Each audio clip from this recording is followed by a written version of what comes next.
Just give me indie comics!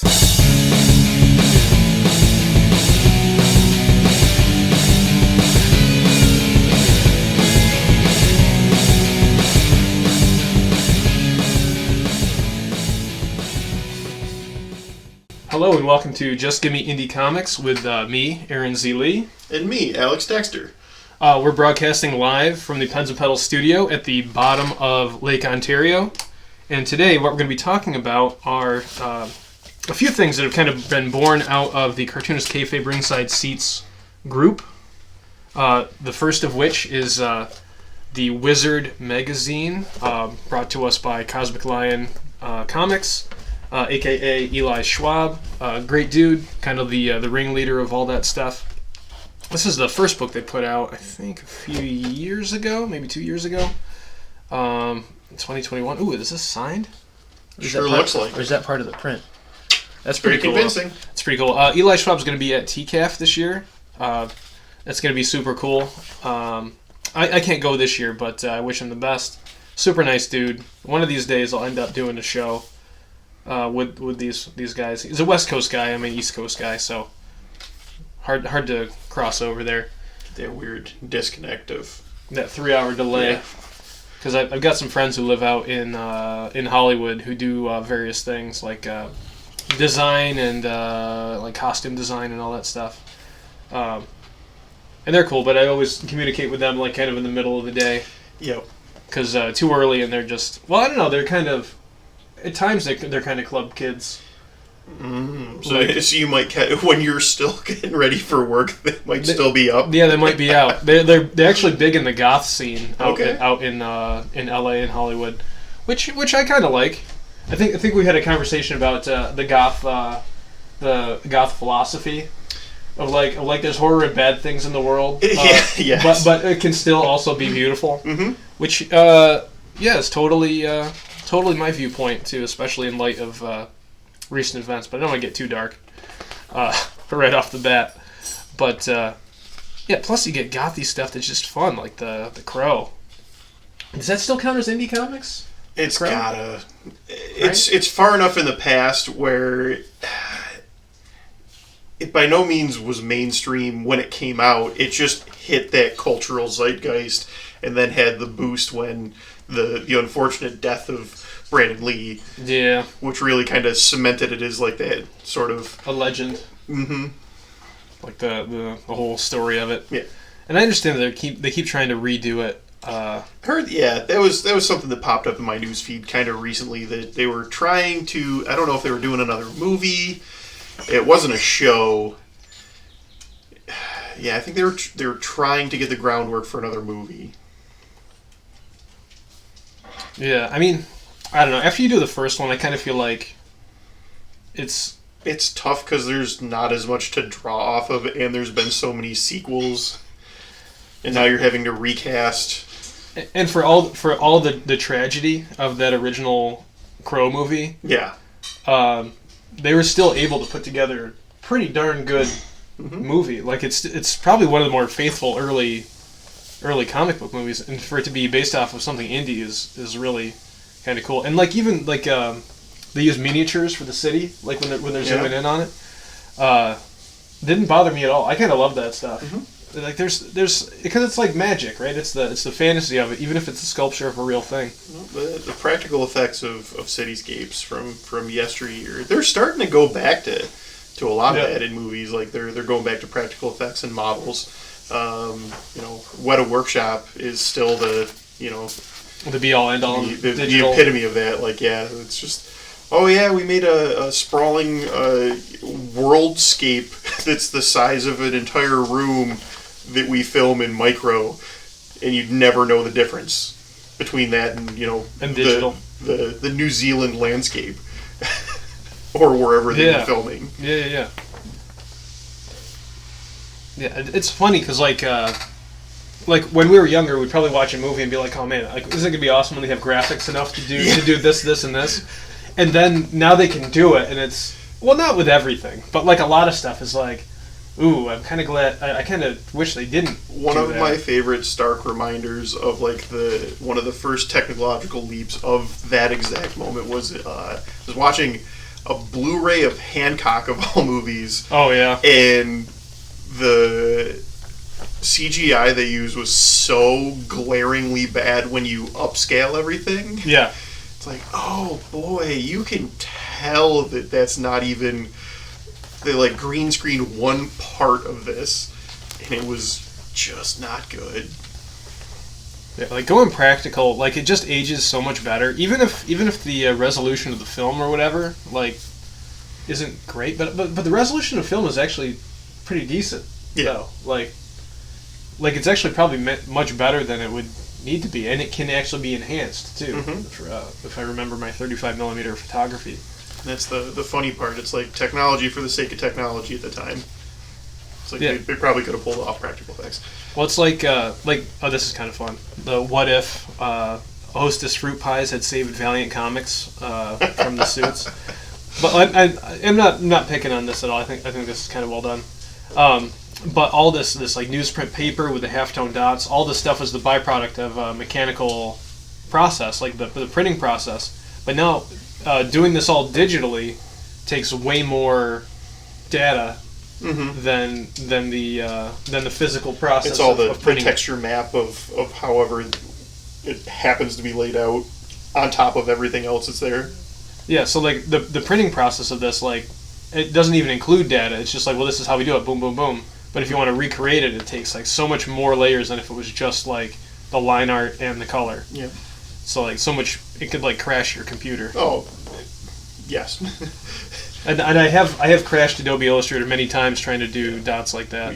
I've opened a number of files myself. It's just you watch it chug and the progress bar goes and then it stops and I still don't give up. Resumes. I try many times too. The first time it fails, I'm not like, oh, I'm giving up. I'm like, no, I want those halftone dots to like make up, to like cut out of another illustration that's one size, and then at the end, like the whole thing will just be gone. I'll still try again too. Many errors.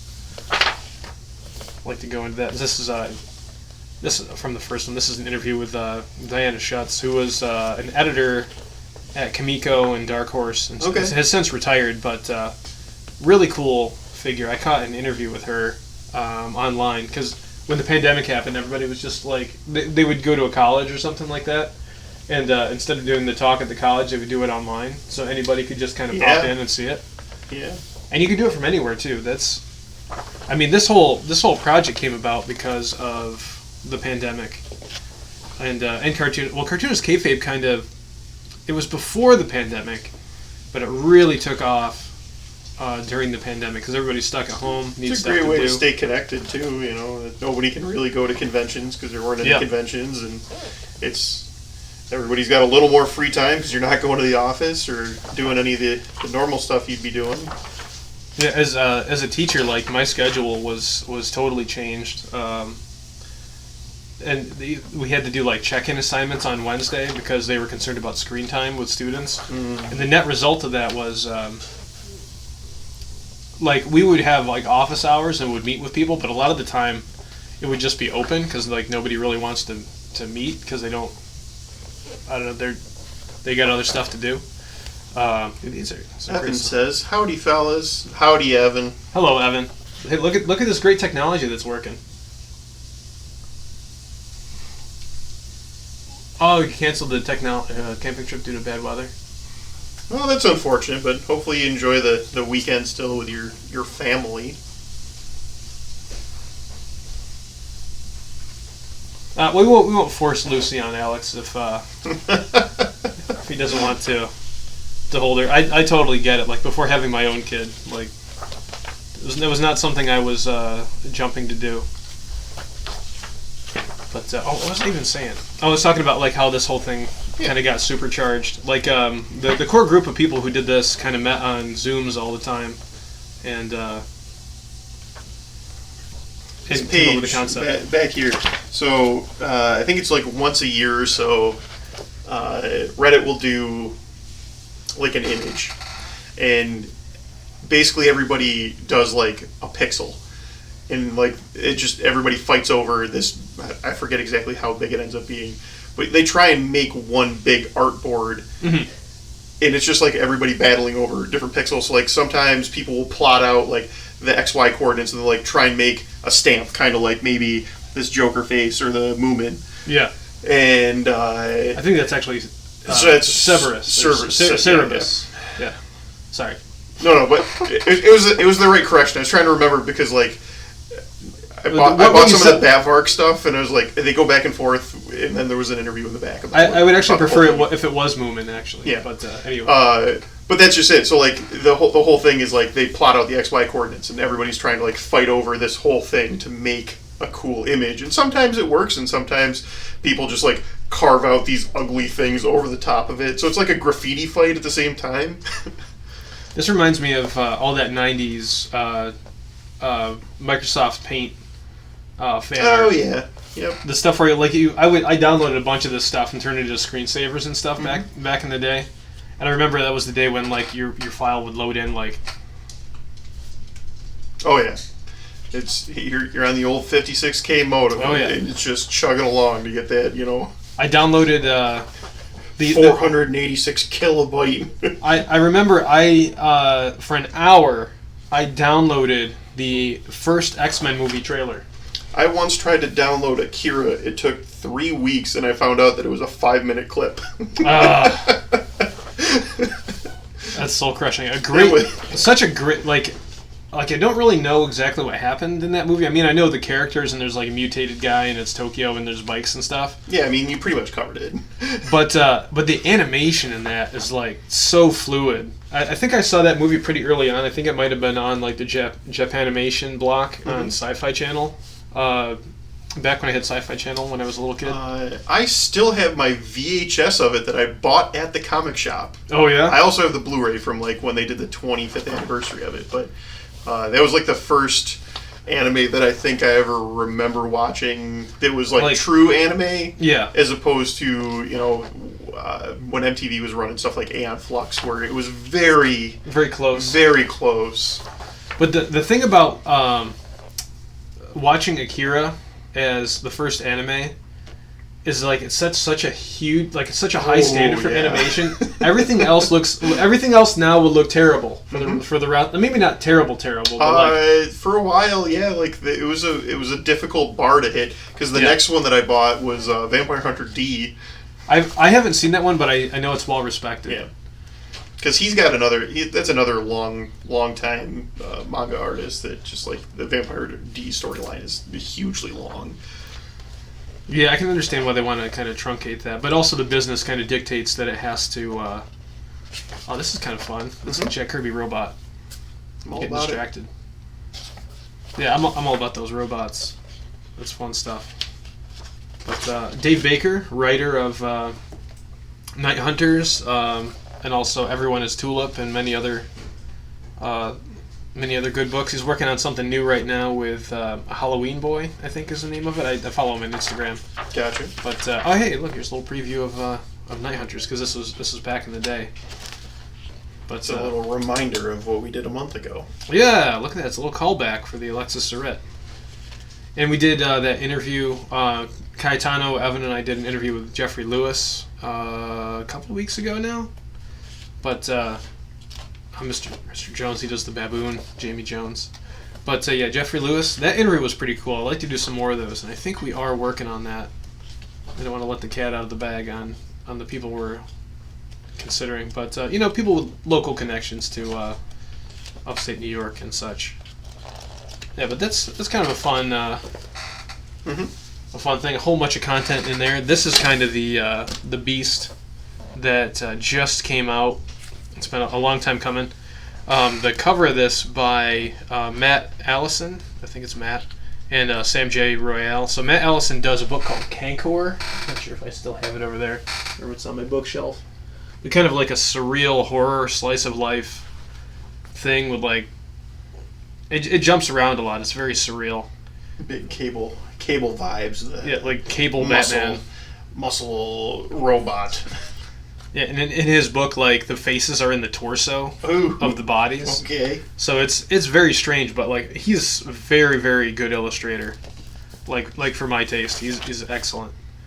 But yeah, there's all kinds of stuff in here, and if we look closely, even I'm in here. It says Wesley the Robot by Aaron Zeeley, page 200.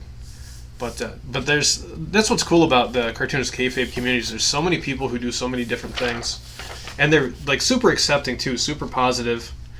Like they don't like they do a good job of self-policing, and like if you're not nice, you kind of get filtered out, which is also very nice. Mm-hmm. And actually, I got another picture in here too. I sent in a picture of me with Bumblebee. That that little pop up in Fulton. That fanfare con in Fulton, New York. Just a little thing, but they had a guy dress up as Bumblebee and come in and get a good picture with that.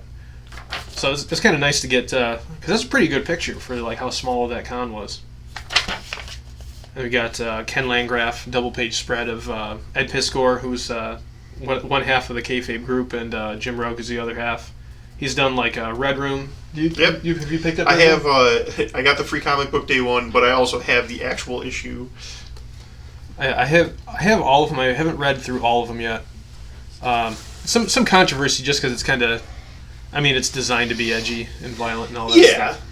But I don't think there's anything wrong with it. Like, if you know what you're getting into ahead of time, right? You're expecting it. Whereas it's not like reading Peanuts and all of a sudden it's like all of a sudden like Linus's intestines are all over the floor. Yeah. But they still do an entertaining show. They put out so much stuff. It's really tough to stay on top of all of it. But they still provide an incredible value to the comics and cartoonist community. It's like complaining about an embarrassment of riches that they put out something every day. I mean, it's not always my favorite, but more often than not, they get some good content that they put out. And certainly, I wouldn't be doing this kind of stuff if they didn't exist. So that's very true. Got to give them credit for that. Open the door. And just to like, I mean, that whole pandemic thing, connecting to other people who are into cartooning, because like the barrier to entry and the imagination is so big on what you can do in the comic page. Like there's really no limitation and there's no barrier. So that's the kind of stuff I like, because we don't need a film crew, we don't need, investors.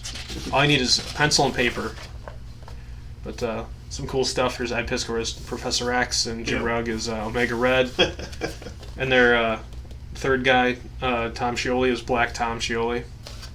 And check, this is great too. We got Gutter Pop ad for Buffalo, New York comic shop. Great shop. I buy stuff from them all the time. Of course, I still buy stuff from the Asuka comic shop. It's my main shop. Probably spend more money there than Asuka comic shop, 112 East Bridge Street. The comic shop. There we go. I don't know how to speak anymore.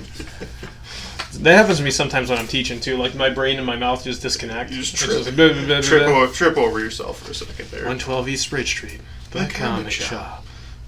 I need my vocoder, but just to make it super culty, super new agey. This stuff is cool. This is Missimo.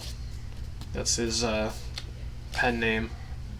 It's got a great looseness to it. It's kind of like maybe a more cartoony Simon Bisley. No, I've been really into the kind of more anthology stuff lately. Just I don't know if it's just this current moment in my life where that need to like have a little more flow, not even flow, the lack of flow. Like I want to see the change up. I want to see different styles.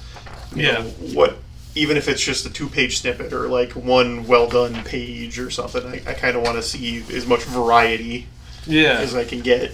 Especially stuff that's not that the big two stuff is bad necessarily, but I'm interested in the stuff that people are doing because they have a passion for it instead of just trying to get paid or get prestige. Or not that there's anything wrong with that, but I love seeing the stuff that people like have a passion and a drive to create. Well, and the things that'll never hit the big two because they don't fit. Yeah, like the publishing. It's so rare that you get new characters. Like what? Maybe every so many years we get a new character or two, and that's it. Oh, with the big two, yeah. Like here we could get a new character every page. You could be introduced to an entire new world that might want you dive into somebody else's work. Yeah, and I suppose for me it's also the exposure to people that I otherwise wouldn't have seen. You know? And like in this format, like I mean, this is great too. Shaky Kane. I haven't read this yet, but I love his stuff. Because he did The Beef. Did you read that one? Yeah, you guys showed me that in the shop. Yeah. Very, very entertaining. Yeah. Ridiculous book. Yeah, I like his stuff a lot. What was I going to say? But like with Heavy Metal Magazine and like Epic Magazine and stuff like that, like I mean it's a different time. I mean that's now like almost 40 years ago when those things hit the scene. Those kind of fantasy illustrated type magazines with anthology stories inside. Well, that's where things like not the same exact thing, but like Tank Girl came out at Deadline. Yeah, and that was just sort of like a little punk zine that had people's doodles and things in it. Yeah, that's where Shaky Kane came out of too. Okay, Shaky Kane and Jamie Hewlett, and I'm sure there's more that I'm forgetting at this point. But it seems like, I mean, certainly this is a viable thing because several people paid for this. I'm sure they were able to make a profit. I can't remember what this benefits, whether it's a comic legal defense fund or whether they're doing a scholarship for to help fund other people's stuff. Yeah. Or even just to keep the lights on at Cosmic Line for comics.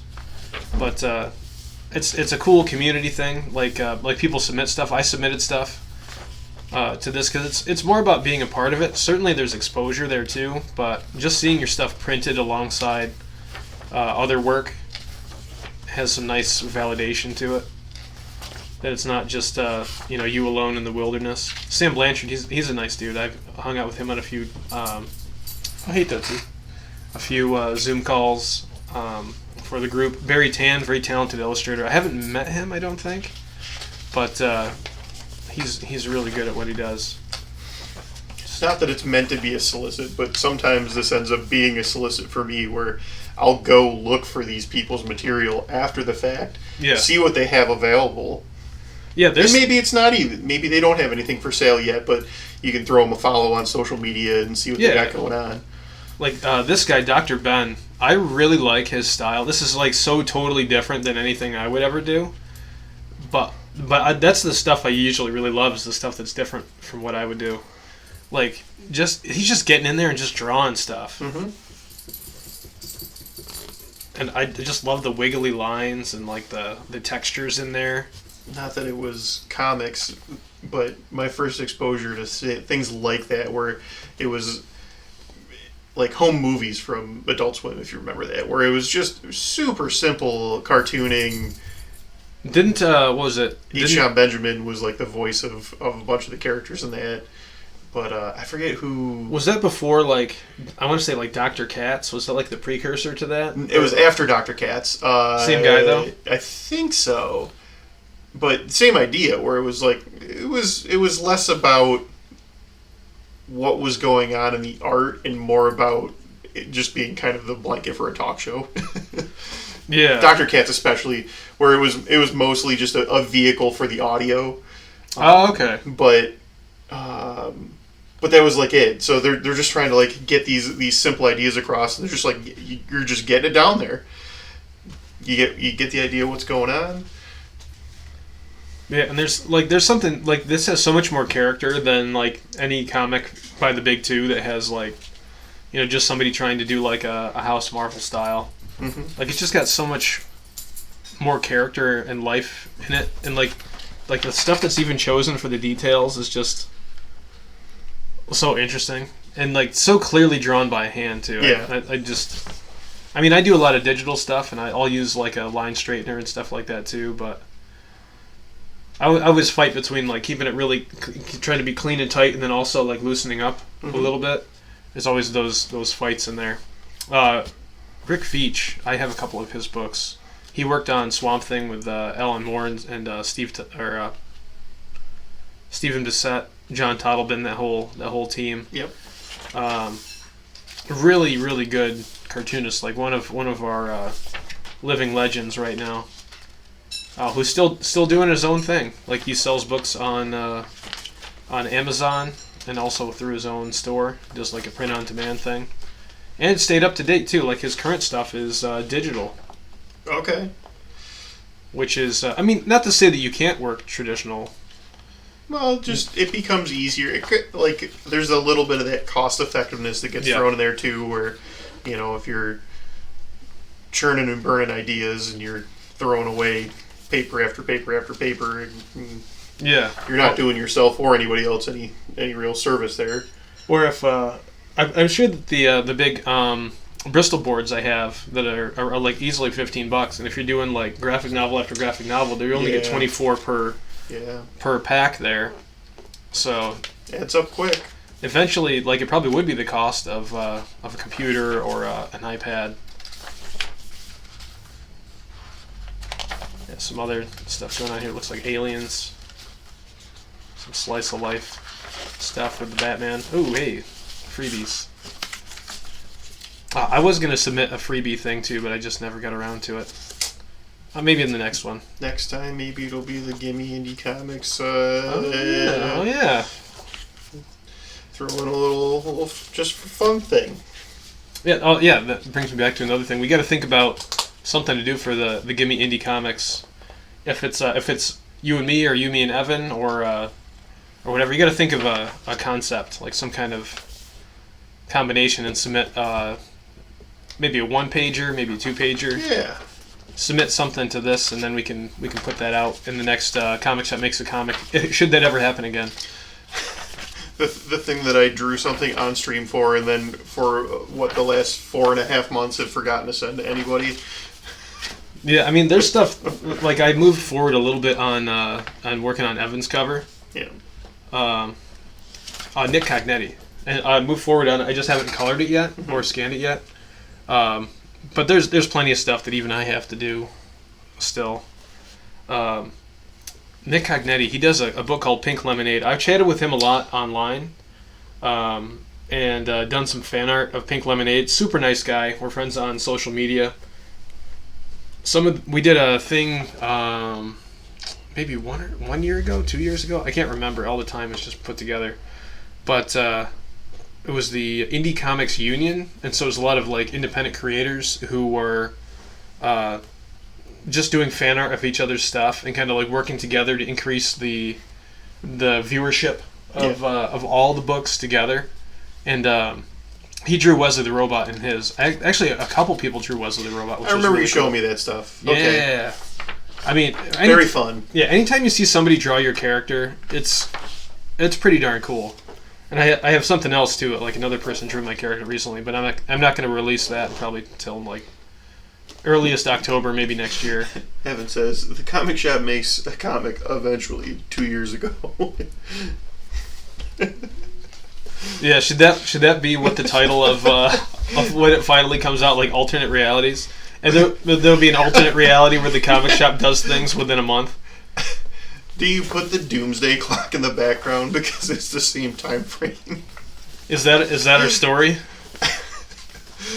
They just couldn't finish it. Issue 12 came out 2 years after it started. It's like Twin Peaks. They do 2 seasons, and then it takes 25 years to get the third season. Oh yeah, check it out. We got Wesley the Robot. Let's see. Hey, that's probably fine. Yeah, I got a little preview in here of the Wesley the Robot #1. Right smack dab in the middle of the book, too. I think that's pretty cool. And kind of oversized magazine format. Look, we got Cisco and Stack, the two radio show hosts. I wouldn't say they're the main characters, but they're certainly a framing device for the overall story. They're going to give away a worthless CD. A guy actually calls in to get it, and then they have to tell him it's not worth anything. And he takes it pretty well. That's based on real life. And then this is too, like oftentimes we would play like dance music in the show, because like this is actually me as a character in here, and this is my buddy Justin.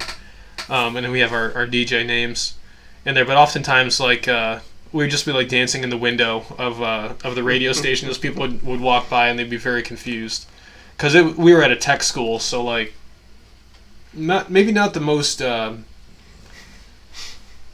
creative bunch of people. So seeing people dancing in a recording booth is a little off. Yeah, they're probably confused. They're I like sports and I like cars, and that was kind of the general group. They were like, creativity, what is that? Then Wesley comes to life in this panel kind of assembles himself because he too wants to dance. And then we got the jangle of spurs harkens the arrival of DJ Country, who's our antagonist. He's a general manager of the radio station who just hates seeing people have fun at the radio station. He has a great idea for how to dismantle the fun. And he enters the studio. And then, we can't give away everything. Yeah, Wesley the Robot. Robot springs to life from a college radio station. 1 to 8 is available now, so I submitted this a while ago. Interviews in the back of all of them: The Faint, Interpol, Abso Facto, Longwave, Miniature Tigers, Casket Girls, and more. And I wrote a little letter here talking about the 20-year history of Wesley the Robot. That's right, 20 years. Because he was created in 2004 as kind of like a throw-off character idea. And then it just kind of gestates for a long time. Started at SUNY Oswego in the Oswegonian, a weekly strip. And eventually, when I do the collected edition, I'll put all 23 comic strips in the back. Even though a lot of times I had an hour to do those or less. Like they don't look great, but I think it does. It's all the more fun, though. It does, yeah. You get to see where it started. Yeah. So, yeah, and I think you might not be happy with it anymore. Yeah. But people who are interested in buying your stuff will probably be happy seeing the process, the change and the evolution and the style changes over time. And yeah, I like to see that kind of the evolution too. I mean, I've got the Mike Allred Madman Library Edition, the first one, and I love seeing the early Mike Allred stuff because it's not super slick and perfect like everything he's done since the mid '90s. Yeah. Okay. So it gives me some hope, and the fact that stuff is still great looking. It's like okay, it doesn't. You don't need to be Mike Allred to make comics that can be good. I mean, it certainly helps if you're Mike Allred when you make comics. Well, that's the hope, though, is that you continue to progress as an artist, or you just settle into wherever you're at, and you get something like American Splendor, where it's by all means a reasonably well drawn thing, and it's mostly just about the ridiculous stuff that Harvey Pekar saw. Yeah, or even just about music and stuff too. Yeah. About jazz, because he's a big jazz writer. Mm-hmm. This guy's a good artist too. I actually don't have this book. I haven't picked it up yet. But Sam J. Royale, very unique talent. Does a lot of really interesting painting and coloring. He colored the cover and added the background too. Are we going to collab for the next Wizerd? We were actually just talking about that, Evan, where we've only been talking about trying to collab on something for a while, and I think that this might actually be a good way of doing it, rather than maybe trying to just shoehorn it into the comic shop makes a comic. Not that you couldn't we could also do that, but this gives us a bigger focus. Is that a page for Girl Scouts? Yes, yeah, that was Jim Mahfood. Yeah, I just got Stone Ghost. I've been getting that. I really dig his style. I like the style very, a lot. very fun. I must have just missed this, or I didn't pick up the first one. When the trade comes out, I'll probably get it. It should be soon because it's a limited run, and I think they're on maybe issue 5 or 6 now. So it's got to be. I'm kind of interested in the previous stuff too. Yep, I almost had Evan snag up.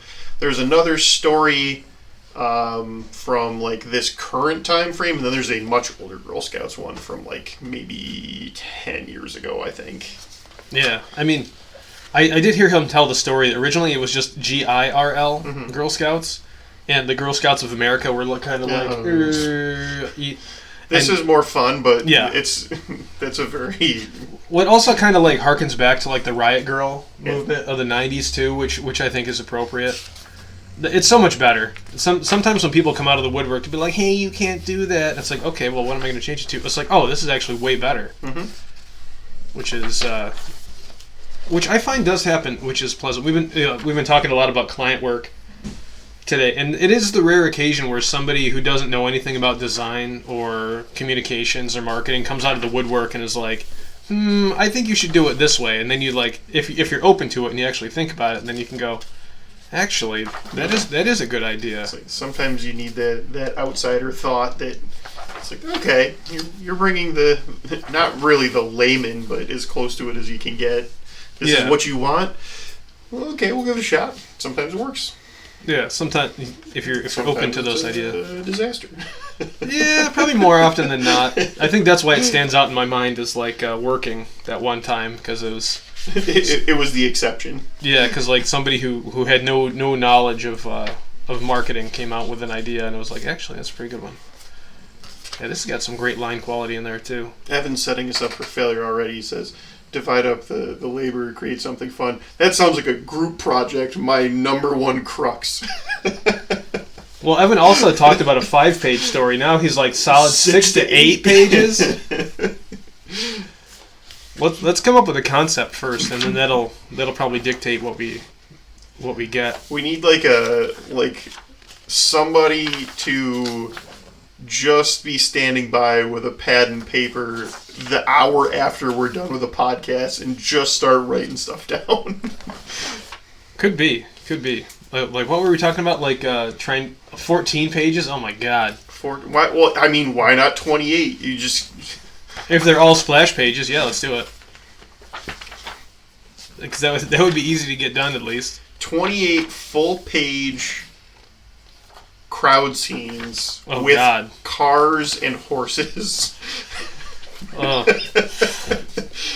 I mean, in Wesley I took on all of those things, but at separate times, not all together. Oh, this looks pretty good. Captain LSD. Jim Dandy. Oh yeah, I think we're friends on Facebook. First comic, Machine Man number 3. Ooh. I got Machine Man over on my other desk. Appealing. The only superhero named Aaron, so and he's also a robot too, so that's like one of my, maybe the only Marvel character that'll kind of pick up whatever he's in, even if it's terrible. Well, it's like when I was watching your guys' interview with Jeffrey there, and like his thing was Rom. Yeah. Oh, Kevin Delgado. He does tough stuff. He's out of Buffalo. Doing a piece here with looks like Chapel and Deadman crossover. Nice. Although this is the classic Image stuff. Oh, that's weird. It's like a steampunk shadow, kind of, with the gun arm. Because why not? Yeah. Oh, these are all these like original like Image Comics teams. I totally came up with one of these when I was younger. How many pages is Wizerd? They still exist. I think Eli would give us half the book, 200 pages. You want to do a giant size graphic novel, like original graphic novel, 400 something pages. Yeah, because I'm at page 200. Yeah, and it goes over. It's like 416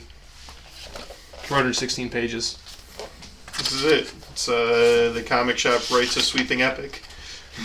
Nothing like making a huge sprawling epic that could take your entire life, and trying to get it done in a year or two. Because it took 2 years for them to get this piece together. It's gigantic, and it's like corralling cats because everybody's doing their own thing.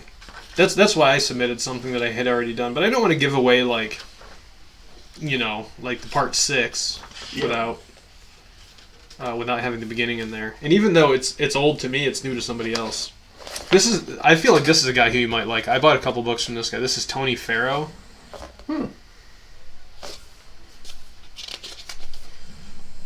He's got a cool style, like a cool brushy, like punk rock Jack Kirby type. I like this storefront here. Yeah, I feel like this is like iconic. Maybe everybody's seen a storefront that looks just like this. That's like outside of a city, or whether it's like a Simpsons still or something. Like there's something very familiar about this. It's just that it's still functional, but it's definitely run down. Just the urban decay of on the on bodega. the side street, yeah. Urban. You go over there, and as long as the right guy's working, you can get a decent sandwich, but you gotta worry about the rats. Yeah. I kind of like that sequence of words. Urban Decay Bodega. Yeah. I mean, that's what that is. I gotta write that down. Urban Decay Bodega. Is this a pen? Somebody at work was talking about that recently, that they wish that there were more bodegas. And I was like, well, there is. We live in a small town. Like, we have them. You just don't call them that. And then They'd be like gas stations, essentially. Well, so you have, small town meat markets like... Oh, right, like Scriba. Yeah, or Garofalo's or some of those other... That's true. And it's that's definitely a bodega. Like Bosco's, they're all... It's like a small grocery They're store. like corner grocery stores. Bosco's has gotten bigger over time, but when I was a kid, it wasn't that big. It was the same thing. And then I gave him the question of, when was the last time you went? It's like, you wish for this thing, but do you actually go to the ones that we have? Bosco's is so convenient to us. Yeah. We're so inside baseball right now because we're talking about places in Oswego. It's very, we're living our real world indie comics. Yeah. Independently run businesses in a small town. Yeah. What's funny is I never went to Bosco's as a kid because we always went to another grocery store or... All right. Have a good one, Evan. Thanks for tuning in. I'm pleased with how this is going. Mm-hmm. This setup is working out okay. But not to derail you. Yeah. We got some custom action figures. But, that Burn Dairy over there was kind of like the little place that I would go into and get like a pack of gum or a drink or whatever when I was a kid. And if we had gone far enough back in history, that would have been where you got your comics too.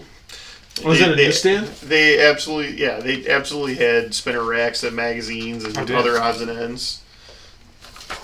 That's one thing. Well, this takes a little bit of explaining, but there was a place called Fred's News out here in Oswego. Yep.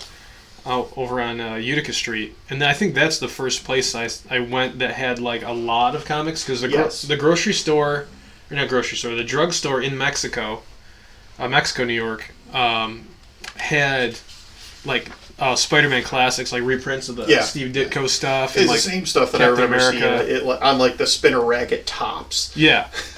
Yeah, because I think they were reprinting it at the time. Marvel Comics Presents. Yes. That's where I was introduced to the Steve Lytle's Ghost Rider and the Wolverine crossover and all that stuff. But it wasn't until I made it to Fred's News that I saw spinner rack after spinner rack after spinner rack of original Marvel, DC.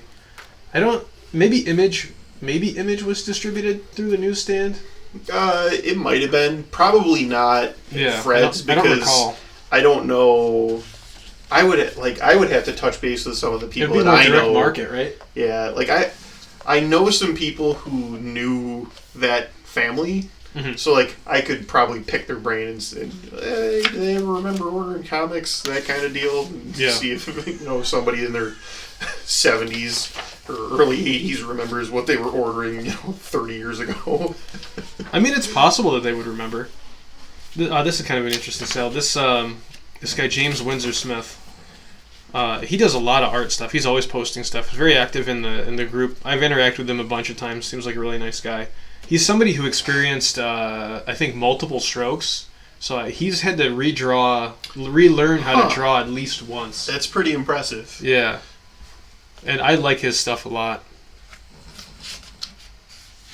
For going through something like that, his stuff is very very detailed, very intensive.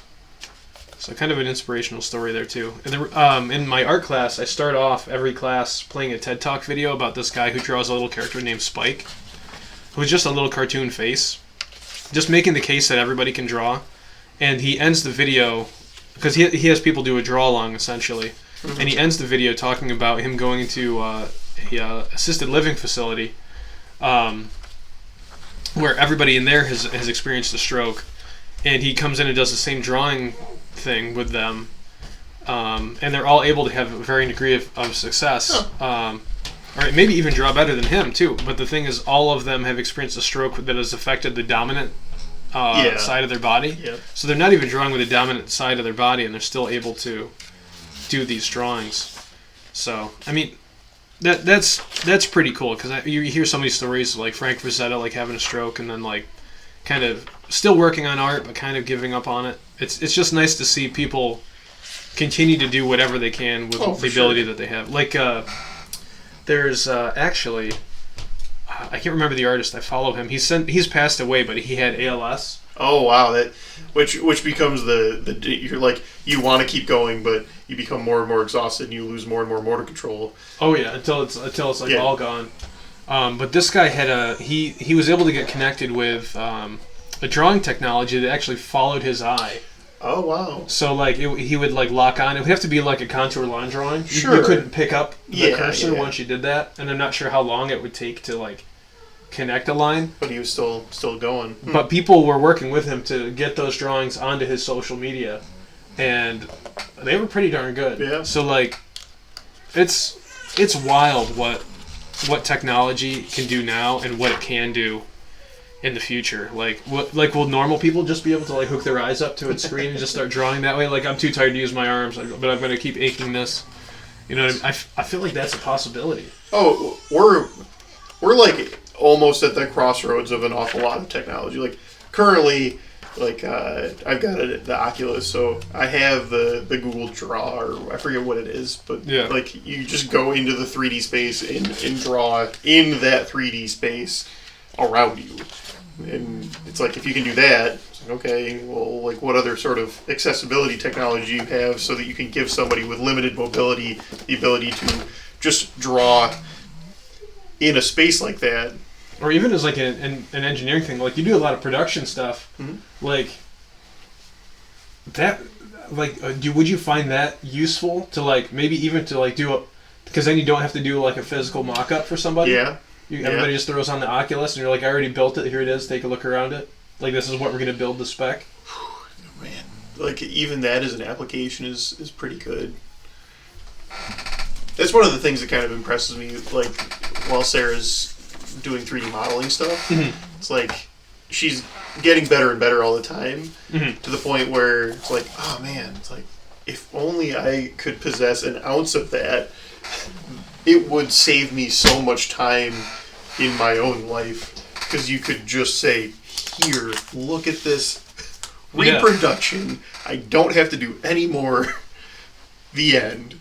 You hate it? Cool. We'll move on. Right. I did a little bit of 3D stuff in college, but I like to draw so much, and it was like sculpting with a mouse, and it was just, I don't know. She's been working in Blender, and it's like some of the models and, like, the crazy UV effects that you can apply. It's like, oh, okay, so, like, this looks like a real thing. Tootsie's having a good nap.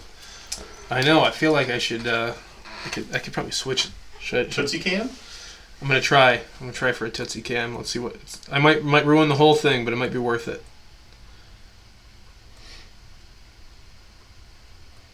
It's gonna be the rear cam. Oh, my it's covering. The stand is. All right, easy peasy. Oh, is it just Tootsie now? Maybe I did ruin it. I can't tell. Looks like the live version is still catching up a little bit, so there's going to be, like, some funny moments of like, half dead air. I wonder if... Could I just drag it over here? No. Scene? Maybe I have to just drag it in? It's the greatest part of live streaming is the delay, is I'm watching you do the thing from a few seconds Well, you know ago. what I should do? You know what's, like, the obvious, like, duh? Just point the document camera at the dog. Look, it's my dog. Like, there she is. There we go. Why am I trying to make this more complicated than it needs to be? All right, that's a great bit. And we got my daughter crying in the background too. Good. It is what it is. All right. But this is another project that kind of came out of Cartoonist Kayfabe group. This is Ghost Agents. There was a small splash in the last issue we were flipping through. Yeah, I think. Well, there's a whole little preview thing in there. But this is like the brainchild of this guy Rocko Jerome, and he hires artists to draw his stories. They collaborate on different characters and things. Pretty high quality, like great images. This is Barry Tan, who we were talking about a little bit earlier in the story. Great artist from Singapore. I love the minimal color on this. I always get sucked into using more colors, and like using just a limited color palette looks so good. So they've got what a wild looking page. Yeah, very psychedelic. It's like it's not quite 3D, but So they've definitely like fudged the images so that it's got that distinct blur. Yeah, it's like almost hard to look at. But the artwork is like beautiful. I mean, I kind of get why they're doing that because they're trying to show that there's a certain mystical effect, like very effective. Also creates kind of an interesting sense of depth, but good looking stuff. Yeah, Stuff is fun too. Kind of a more lyrical line, more gestural line. Ooh, that's a fun sequence. But these guys also have Kickstarter for issue 3 up right now. So very cool. Yeah, these are some good stuff. There's another interesting book that they did here. Issue 2, I think. This guy has more of this guy that they hired, much more of like a manga influenced style. Some nice brush line work on there. Reminds me of like Paul Pope or something. Some more stuff in here. Some more kind of like a space opera type Lobo thing. It's kind of fun. Some more. Ooh, that's kind of a fun. It's a very wild page. Very psychedelic. Reminds me of like Flaming Lips or something. Oh, this looks like some more Barry Tan. Oop. Yeah, I like that guy's stuff. And I think he works traditionally too. Pretty sharp line. I don't think I'd be able to achieve that line with traditional work. I'd have to lean into the textural stuff, which I usually do if I'm working digitally. This is an experiment that everybody who works in comics and colors their own stuff has like turned off the line layer and looked at this stuff and been like, oh, that looks kind of cool. It's kind of a bold experiment to actually print that story. Deeply minimalist because you just removed all the stuff. Or kind of like screen printing without the top layer. Yep. I've looked at some screen prints, or even just like some when people are doing screen printing for stuff, especially posters, they'll just have like just a test paper or whatever. Yeah. They just ends up getting a lot of different stuff printed on it, and I always think those look so cool. Again, because it's like something so different from what I would do. But that's I mean, the story still works. I mean, you can still tell what's going on. I think the line art may have been printed in Wizerd for that particular story. That might have been in their little section that they put in. Some more Missimo. Of course, I love the music stuff. Just a little bit of music crossover here. It's kind of fun. Yeah, but these are good-looking books. Absolutely. Like definitely professional grade. Kickstarter, man. There's a lot of good stuff going on over there. And I know that they're very into getting things done and shipped on time. Like the reason that they launched their third Kickstarter is because they knew that these were going to be in people's hands when that launched. So they good. So they've got a good flow to their whole. Oh yeah. Crowdfund. Yeah, they are all about making sure that when people pay for stuff, it's going to be getting to them soon. Like I think the Rocko Jerome guy, I've heard him talk a whole bunch of times about how don't even talk about selling a thing until it's already done. So that way people, if they want it, they can get it right then. Yeah, there's a deeply frustrating layer in there where crowdfunding has now become a thing where that's where we should be. Yeah. As opposed to using it as the platform to fund the entirety of your project and then start working on it. Because your lag time could be years. Well, yeah, I mean... Then people get that fear that it's like, oh, they're never gonna get it. Gave you the money, and then sometimes the uglier end of that, like, oh, yeah, it went to the printer, and people are going to get their copy before you even see it. Oh, yeah. There's certain things that that are Kickstarters or... maybe not even Kickstarters, but pre-orders. Yeah, pre-orders are dangerous. Like, I've gotten away from doing them sometimes these days. Because the street dates are so close when all is said and done anyway. Yeah, I really like the band Tobacco, and he was putting out a new album, and I did a pre-order, but the vinyl that I pre-ordered got into Amazon before it shipped to me. Yeah.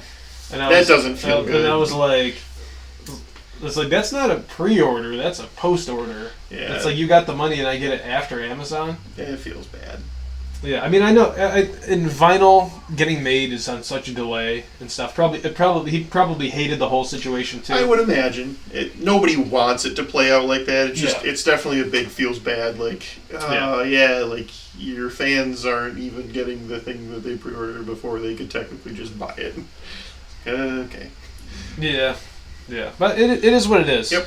But that's why with Wesley the Robot and Pizza's Pizza, they already exist. Wesley the Robot 1 through 8. These are my books here because I got to spam a little bit. Pizza's Pizza, $10. The human son of a living pizza man must fight evil anchovies. The whole story in beautiful black and white with halftones in this manga size. Wesley the Robot 1 through 8, featuring interviews with the Faint, Interpol, Miniature Tigers, Abso Facto, Fantagram, Dan Black, and Walter Migo coming up in issue 9. Also beautiful black and white artwork. I'm a little biased because I spent all my time making it. But all that stuff is available. And that is some indie comics, some homegrown indie comics right here from the bottom of Lake Ontario in the Pens and Pedals studio. So I think we're coming up on time. We're pretty darn close. Talked about Wizerd, talked about Ghost Agents, talked about all kinds of stuff. Talked about Fred's News. Mm-hmm. Important. We finally got that onto. My favorite thing to do is go on tangents. It's very very effective. I thought everything flowed very well.